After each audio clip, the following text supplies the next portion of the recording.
Throughout our lives, we're always trying to define ourselves, figure out who we really are.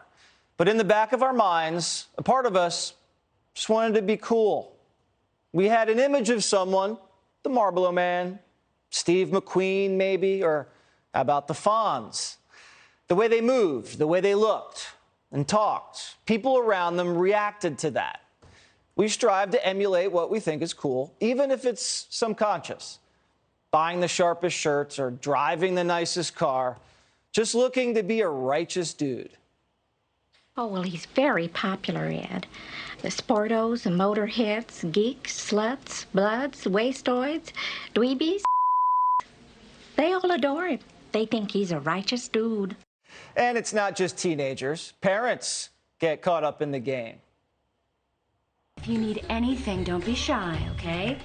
There are no rules in this house. I'm not like a regular mom. I'm a cool mom. Being cool is cool. It's transcendent. And in American culture, especially since the age of television, being president of the United States embodies a certain swaggadociousness that nobody can touch. Take politics out of it. The president has moves that win America over, or at least half of us, and that's a lot of people. Even the half that didn't vote for the guy in office usually respect the hustle. Just look at our last few commanders-in-chief. We had Barry, and his silky smooth voice serenaded us. I'm so in love with you. I can carry a tune, I'll give it to him. He had that Hawaiian vibe, played a little ball, could crack a joke when it counted. People wanted to be around him. He was a horrible president, but he carried himself well. And he wasn't alone. Bill Clinton was known for being pretty chill. Remember when Slick Willie broke out the sax solo like this?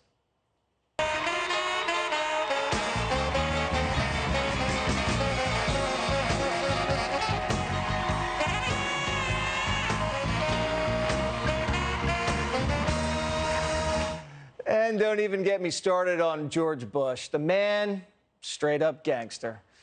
Look at him make people miss like Floyd Mayweather. And look out when he's on the tee box. Now watch this drive.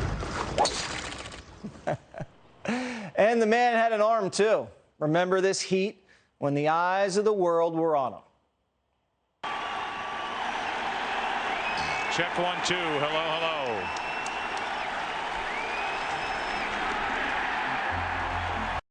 Bush, Clinton, Obama, all pretty cool guys. And then there was Trump. It's just awfully good that someone with the temperament of Donald Trump is not in charge of the law in our country. Yeah, because you'd be in jail. Secretary Clinton. The wall just got 10 feet higher.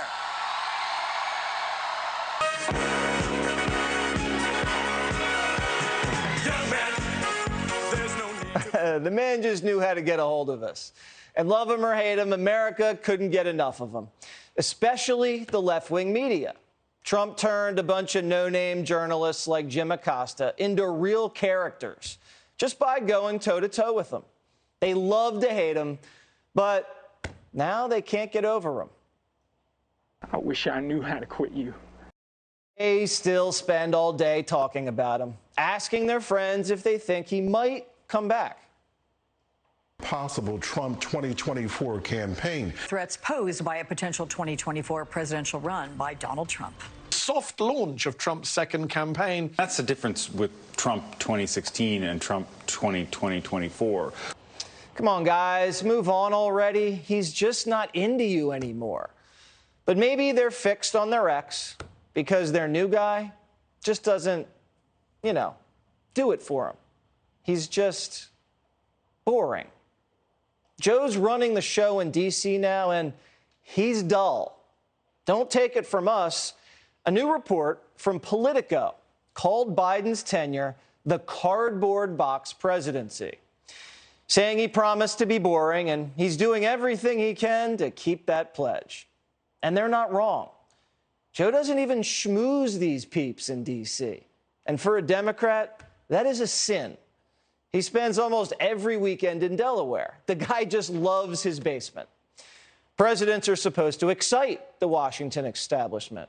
But Joe is doing the exact opposite, with Politico saying, quote, nowhere was Biden's implicit promise of dullness more popular than inside the Beltway. Normal, in the folkways of political Washington, includes a number of things the locals find quite exciting. Presidential sightings at local restaurants, zingers at black tie banquets, glamorous new aides, preferably with active social schedules, and newsworthy romantic lives. But Joe's doing none of those things. Biden ditched the Gridiron Club dinner last week, which every president since Benjamin Harrison has attended at least once, sending his Commerce Secretary in his place. Quick, tell me who the Commerce Secretary is. Don't know? Well, neither do most people, even in Washington. It's Gina Raimondo, by the way, the former governor of Rhode Island. Biden doesn't have a single big name in his cabinet. All he has is Mayor Pete, but the country doesn't even know who that is. But it turned out to be a good thing Biden didn't grab a plate at that dinner, because the event became a super spreader. Over 50 people caught COVID. And if the press is bored now, just wait. Eventually, Biden is going to catch COVID. It's bound to happen. And you'll never see Biden or another party again.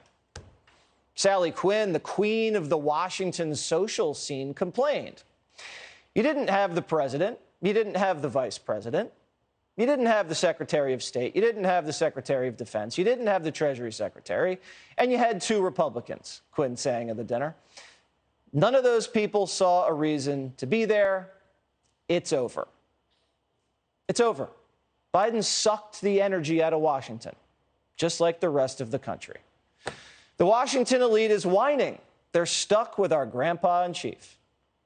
Coma? Why, I go in and out of comas all the... French toast, please. Isn't that precious that the D.C. power brokers who installed Joe Biden into the White House are now bitching he's boring? Politico goes on, quote, there's little by way of presidential trend setting. Barack Obama could send a book climbing up the bestseller list by being photographed with it. It's hard to test whether Biden has the same juice because there haven't been pictures of Biden buying books. The Kennedy White House spurred a national embrace of French food by hiring a White House chef from France. Biden is known for liking ice cream, though the pandemic-era paucity of big White House events has kept him from serving it to many people. There's no restaurant or neighborhood that the new in crowd has put on the map. This is actually the biggest insult the media has ever spewed at President Biden, that Joe isn't cool. For Washington, it doesn't get any worse than that. For a town that trades on status, power, and zhuzh, Biden's the worst thing to ever happen to these people.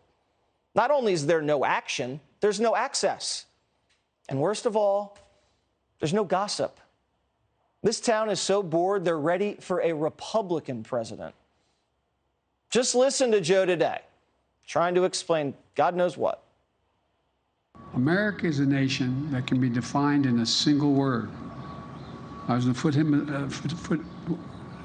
foothills of the Himalayas with Xi Jinping, traveling with him. And that's we traveled 17,000 miles when I was vice president. I don't know that for a fact. That's not a fact. And I don't know what he's talking about. You can see Kamala behind Joe kind of cringing, but she's not much better. Good morning. Good morning. Good morning, America. What's so funny?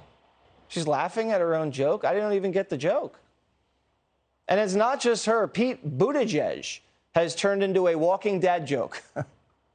We've got this app now. They tell us when I just got an alert that there was a diaper change. So, you know, I feel like I'm in the know. Cool. I guess Pete is too busy being Papa to realize how uncool he's become. And you know what the biggest sign of being uncool is? not realizing that no one likes you.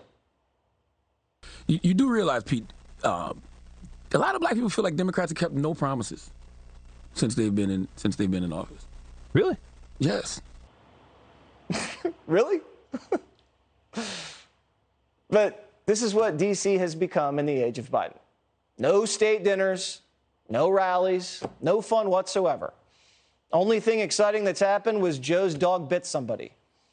No wonder the Democrats are melting down over the midterms. They can't even get excited for their own president. How do you think the rest of the country feels? Politico made it sting, too. Right before the weekend, the article littered with some of the cruelest beltway slights. Oddly absent, not particularly newsy, not that exciting. White House dullness, an elderly, not here on weekends president, lower wattage, and back to sleep. The Washington, D.C. political and media establishment just called the president Sleepy Joe. That's where we are right now. All I can say is, we told you so. Hey, Sean Hannity here. Hey, click here to subscribe to Fox News YouTube page and catch our hottest interviews and most compelling analysis. You will not get it anywhere else.